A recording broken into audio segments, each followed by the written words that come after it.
Lainey Wilson just dropped a new song called Country's Cool Again. Everybody wanna be careful, drive a jumbo, whip a gun. And not only is it an apt statement, it's kind of a time capsule for this moment of country music hyper-relevance. Our moment in the sun, when country music is the fastest growing genre and now every pop star is trying to get in on the craze. And you already know the big names that helped lead to this becoming a big boom. Morgan Wallen, Zach Bryan, Luke Combs, Chris Stapleton. But there's perhaps no artist that has had a sharper rise in the past year than Lainey Wilson. I got a heart like a truck.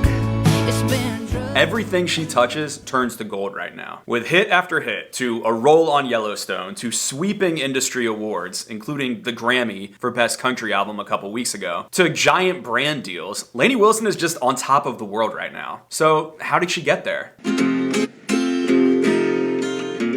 Lainey was raised in Baskin, Louisiana, a town of only about 300 people. According to a 2017 profile of her by Billy Dukes, Wilson's mother continued the family tradition of becoming a teacher, while her dad farmed soybeans, corns, and wheat. From her little town in northeast Louisiana, Lainey Wilson grew up listening to country music. She started writing songs when she was 9, started playing the guitar when she was 11, and she has said that from a young age, it is always something that I've had to do. Throughout middle and high school, Lainey Wilson pursued her musical endeavors, even releasing an EP on MySpace in 2006 called, and I love this, Country Girls Rule. I scoured the internet looking for a cover and could not find one, even in the Wayback Machine. But I admire that she put out an album with that cheesy and straightforward of a title because I feel like she had to take a lot of crap for that in her school. Throughout high school, Lainey Wilson worked frequently as a Hannah Montana impersonator. She'd throw on a blonde wig and sing Hannah Montana songs to little girls' birthday parties. And she has said in interviews in the past that often Lainey Wilson would open the show and then Hannah Montana would be the main performer. But I learned all 15 Hannah Montana karaoke tracks.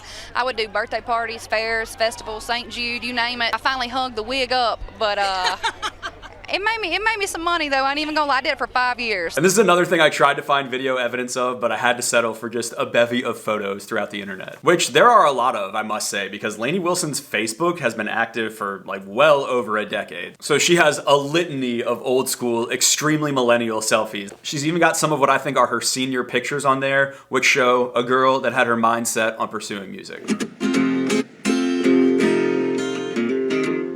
After high school, Lainey Wilson skipped the college route and moved straight to Music City in 2011 to pursue a music career. For her first 2 years in town, she says she lived in a camper that was parked outside the studio of the late producer Jerry Cupid. Right over here is where I lived in my Flagstaff bumper pool camper trailer.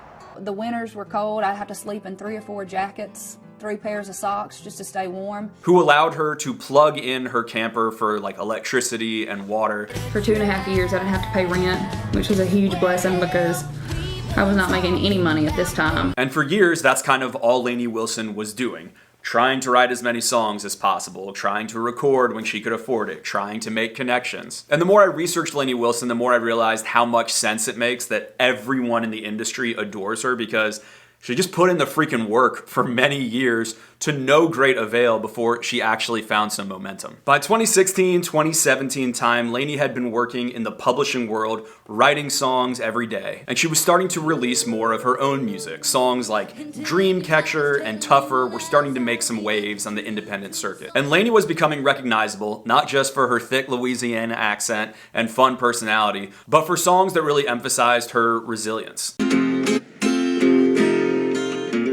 And it was out of the publishing world, at the recommendation of her one-time label mate, Jimmy Allen, that Lainey Wilson got the attention of what would become her big break, which was signing with Broken Bow Records. Lainey Wilson signed with Broken Bow, label home to people like Jason Aldean and Dustin Lynch in 2018. And she released an EP shortly afterwards, and then her first official single, one called Dirty Looks, shortly after that. Getting dirty looks from people at the bar.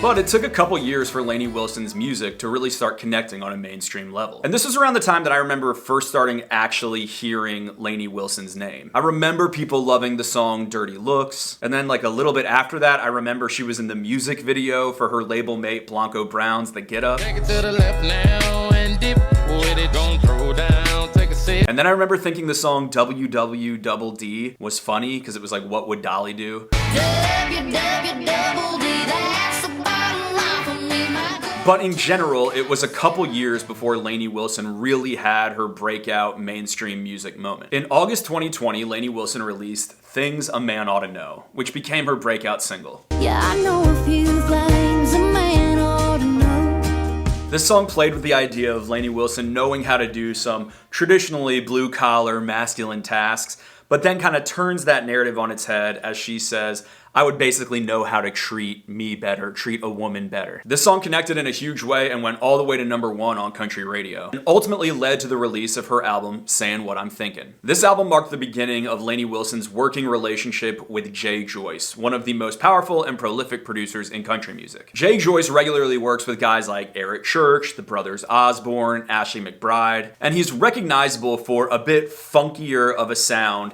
than the standard kind of country music sound. And this is where Lainey and him are a great match. His love of soul and southern rock fits perfectly with Lainey Wilson's Louisiana music background. And there's a bit of New Orleans psychedelic, scuzzy rock that's kind of mixed in with her super country writing. And you'll hear that on songs of hers like WWDD or Grease. Yeah, we cooking with grease.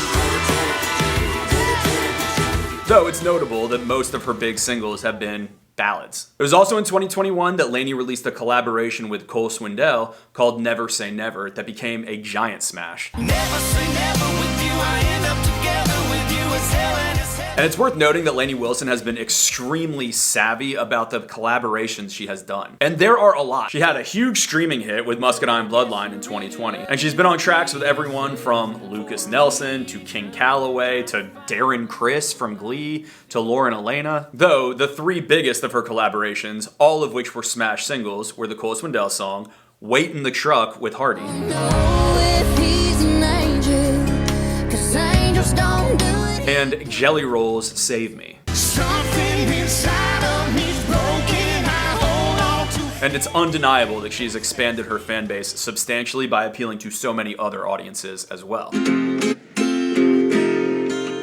It was in 2022 and 2023 that Lainey Wilson's career truly went into overdrive. In late 2022, Lainey Wilson released the song Heart Like a Truck, which became another smash hit for her. I got a heart like a truck. It's been drugged. This is another driving ballad that is, again, about Lainey Wilson's resilience. And it takes the trope of a country truck song, and Lainey uses it to describe her own self, her own drive, her own commitment and dedication. And her vocal on this song is probably my favorite Lainey Wilson vocal ever. She hits this huge note at the end.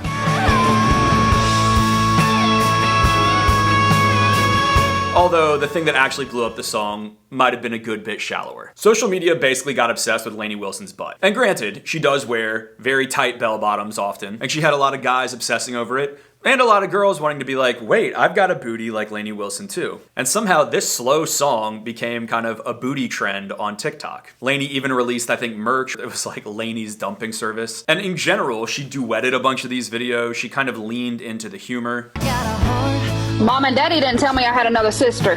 And the trend took the song from a hit to a smash. Though Lainey Wilson has expressed that she hopes people actually check out her music for her music and not just for her butt. But she is a very savvy social media user that can't be denied in her rise. And at the end of 2022, Lainey Wilson released Bell Bottom Country, which has been a game-changing album for her career. The follow-up single, Watermelon Moonshine, was another absolute smash. Drinking watermelon moonshine.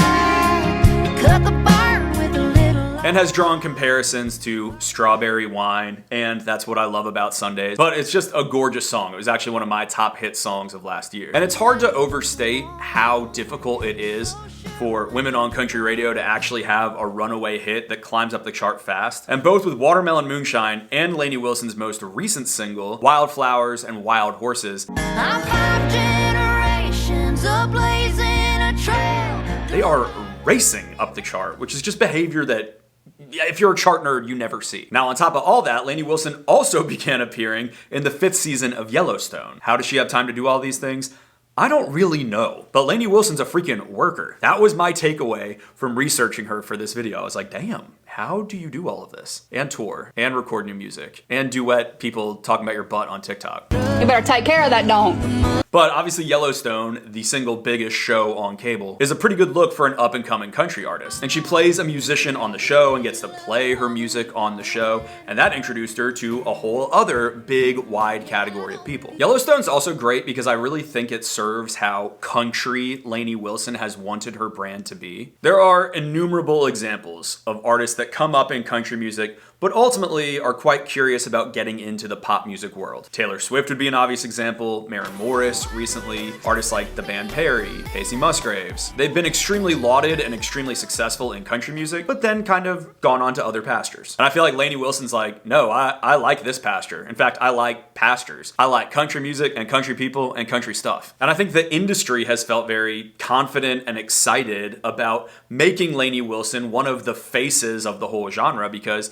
she feels so dedicated to country music specifically. And there's a reason why every freaking brand wants to work with Lainey Wilson right now, and why her Stanley Cup collaboration is flipping for hundreds of dollars on resale markets, and she's on magazine covers everywhere, and now her personal life is becoming kind of tabloid fodder, and she's doing a whole headline tour this year to absolutely massive audiences. She's just kind of the belle of the ball in the genre right now. And like I said, she grinded for so long in the publishing world in Nashville that they just like to root for her, which I think is very much seen in how she has become a huge force at big country award shows. And I know there's a whole discourse around how like people think Lainey is just an identity win because they don't want to give Morgan Wallen awards, but I really don't think it's that simple. I think there's a genuine admiration for what Lainey Wilson has accomplished. But yeah, Lainey Wilson won Entertainer of the Year at the 2023 CMAs. She just won Best Country Album at the Grammys. But my favorite award show moment that Lainey Wilson has had came when she was winning Best Female Vocalist at the ACMs. And there's this part of her speech where she talks about, And I tell you what, everybody in this category didn't just wind up there by happenstance. They have worked their fingers to the bone. They have put the blood, sweat, and tears and years into this. and this is how she ends the whole thing. For the little girls watching this right here, it stands for hard work. If you're gonna be a dreamer, you better be a doer. If you're gonna be a dreamer, you better be a doer. If that doesn't describe Lainey Wilson's rise, I don't know what does.